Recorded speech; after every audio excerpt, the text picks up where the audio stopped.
Welcome to the channel where all you got to do is refloor this house. So this is a house a friend of mine's moving into in a few weeks, and so we're going to try to get the floors kind of fixed up. Has this really old carpet in the master. Really nice foyer. The bathroom's got a big crack going across, and that was actually made even worse after the termite uh, treatment happened, so they just drilled floor holes in it. This carpet looks a lot better than it really is.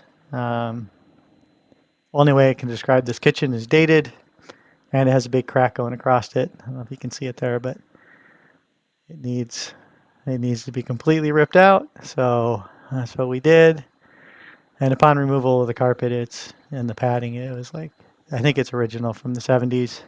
Also, some interesting, all the tack strips were kind of rotten, and there's also some weird stuff growing, and after it sits for a couple of weeks, it just kind of sits there, and it's like moisture coming in and taking all the calcium out of the cement, and it kind of grows this fungal looking stuff, but it's not fungus. So once we got all the carpet removed from the dining room and living room, we realized, yeah, we got to pull the carpet out of everywhere else too. The tack strips were all decomposed, and there were some cracks to fix throughout. So we just decided to pull all of the tile out, all the carpet out, all the tack strips out. Oh, there's a puppy helping us out. Well, this is the first. These little spacers you put in there to hold the tiles apart. Uh, you're, you're supposed to remove those. Yeah. You're not supposed to leave those there. Silly people. So, this tile's a little bit dated, I would say. And there was a crack coming. See that crack? Coming all the way across. Through here. Anyway, so the tiles were cracked. And we had some spares, but not enough to replace all the cracked ones. So we decided just to demo this floor, which probably original. This house was built in the 70s. So this stuff is really, really tough. Usually tiles aren't that big of a deal to get out, but I used for the bathroom tiles, I used this, and it was perfectly adequate. But I tried, the last time we were down here, I tried to remove it with that, and it was laughing at me. So I brought this with me, and a sledgehammer. So this is something I put together many years ago, before the axe head on a jackhammer. This was version 1.0. So I just took a hatchet head and took a piece of 1-inch DOM, molded it to it, and yeah, hit this with a sledgehammer. It was a little bit into a mushroom, but that's fine. And this works pretty good. There's a couple of ways to get the tiles out. One is you just hit them with a hammer until it kind of pulverizes them into dust, which is a lot of effort and a lot of hammer swings. This works quite a bit better. You stick it like that, and you hit it a few times. I don't know, maybe 20. And they come up in big pieces. They don't come off in pulverized dust. So it's a lot less hammer swings per square inch. So anyway, I will continue working out my forearms.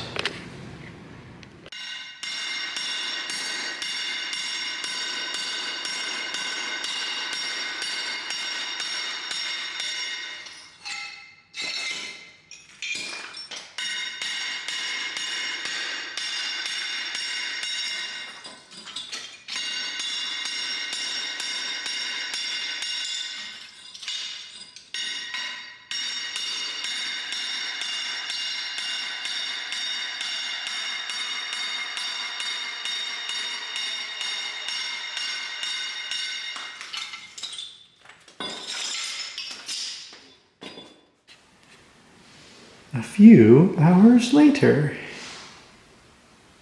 Almost done. Okay, so this is all removed. You can kind of see the crack pretty good now. Not major. And then I use the same tool in here. Not because there was anything wrong with the tile in the foyer, but it's kind of like that. Like a nice pattern, but it intersected with the living room on an angle, and then the hallway, and it was just like weird. So that took about an hour to tear all of it out. So, almost all of it. I still got a few remnants, but that one in the kitchen was just, that stuff was in there for 50 years, and I don't know what's made out of, but good stuff. So anyway, we're gonna rent a floor grinder tomorrow and make some more dust. Get all this flat, epoxy the holes, and then we'll get to laying some tile. Okay, so this is what we got. Got a little floor grinder, and I don't know how much you can see how rough that is, but it's pretty rough. And then we're gonna grind it down so it looks like not rough. And this is to keep the dust down, which, as you can see, it's doing a great job. I mean, in all fairness. So this was all rough everywhere, and I've been grinding this for about, I don't know, 15 minutes, 10-15 minutes, not very long. So it's down almost to zero thickness, a lot of this area. So this shouldn't take too long, a couple more hours to be done. And I have a refill. Okay, so a few hours of that.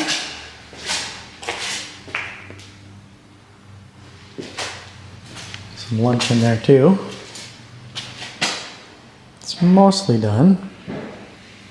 Doesn't get down into these underneath there. It won't get, so I'm gonna have to do that by hand with an angle grinder and a diamond blade. Everything's really dusty. Okay, I think we're done with the grinder.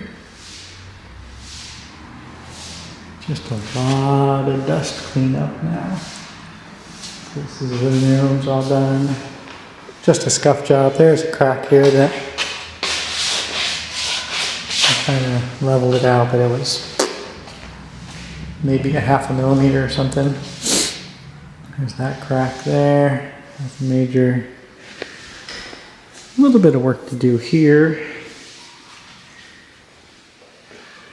And then the foyer. It's looking good.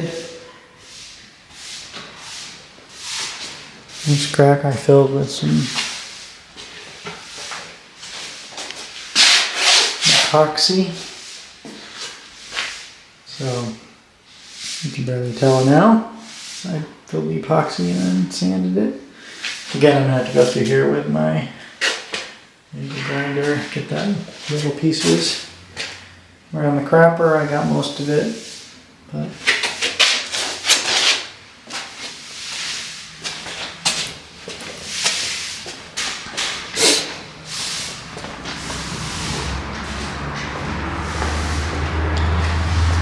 and then that crack is, oh, you can barely see it, but it's there. There's a giant hole here where there's a big chip out of it, but so yeah, I guess the rest of that I'll just do with the die grinder after I take the crapper out. Can be a little bit of that cleanup work anyway. So now, yeah, clean up and start setting some tiles. So I got a trowel that was recommended for this thin set, and it's probably great for large format tiles, but these are 7 by 20. So this was kind of unwieldy. So I decided I would just take a kind of a putty knife and modify it. I also modified one to scoop out of the Homer bucket. So it's a pretty cheap little thing to modify. And then you're going to need some sort of a mixing bucket. This one worked pretty good. 2 gallons is more than enough for one application. And then you're going to need a little stir thing and some sort of a drill or something to turn it with, most of which most people already have. But I was out of town, so I didn't.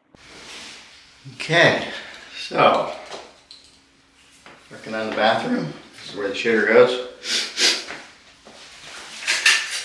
Got my 3 fancy tools. Homemade, not homemade, homemade. I pre-cut all the tiles earlier and laid them all out, at least most of the way out here. And now I'm going to start fitting them into place.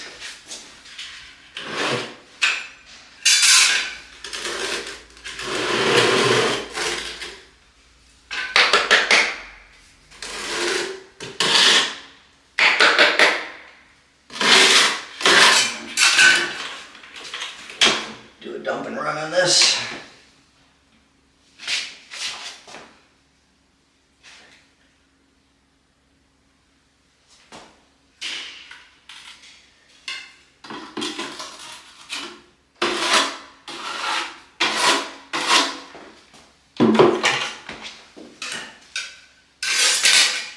First I'm going to take a little bit of this and smush it into the cement.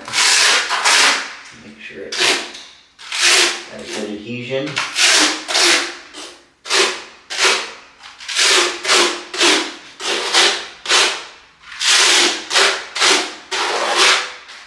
Alright, I'm back.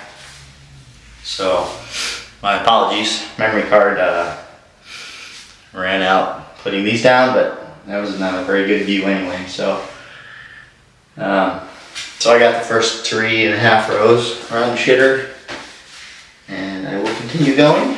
Same methodology. Well, they're very similar anyway.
So as I said earlier, I did pre-cut all the tiles, but sometimes when you pre-cut all the tiles and it's a dry fit, it doesn't exactly work out. So keep that in mind. You might want to leave an escape route and do all the tiles until you get to the final edge and then cut those last, because usually you run into a scenario where there's an accumulation of air um, along setting, 6, 8, 10 rows of tiles, and you get to the last row and it doesn't fit anymore. So at that point, it's hard to go back and kind of slide them around because they're already kind of stuck. So that's why this tile is missing here. It didn't fit properly. So I'm just waiting for all the mortar, the thin set, to to cure, and then I'll go back and put that one in on its own. So there's no shame in going back and doing some cleanup work. Um, so that's why there's a holiday there. Um, that's not that's not part of the plan, but sometimes you have to change your plan as you go because things don't go perfectly smoothly. Just we had a similar problem later and going around the corner where the tiles are going under uh, the baseboard, and since there was a crack there, there wasn't enough room for the tile and the thin set, so we had to actually leave that one out, cut it later, and then um, put it in afterwards. So nobody will ever know except for me. Well, me and the 13 people that watch this video will know.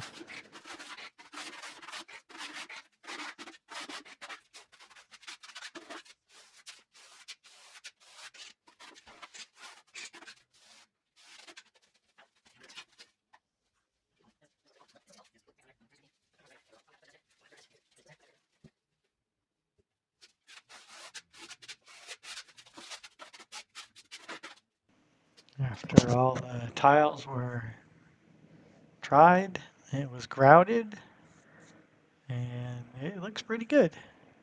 The living room is going to get a herringbone pattern like this. So that'll be another video. It'll take some time to get back to this. So until then, happy tiling. Thanks for watching. If you like this content and want more, subscribe, like, and share.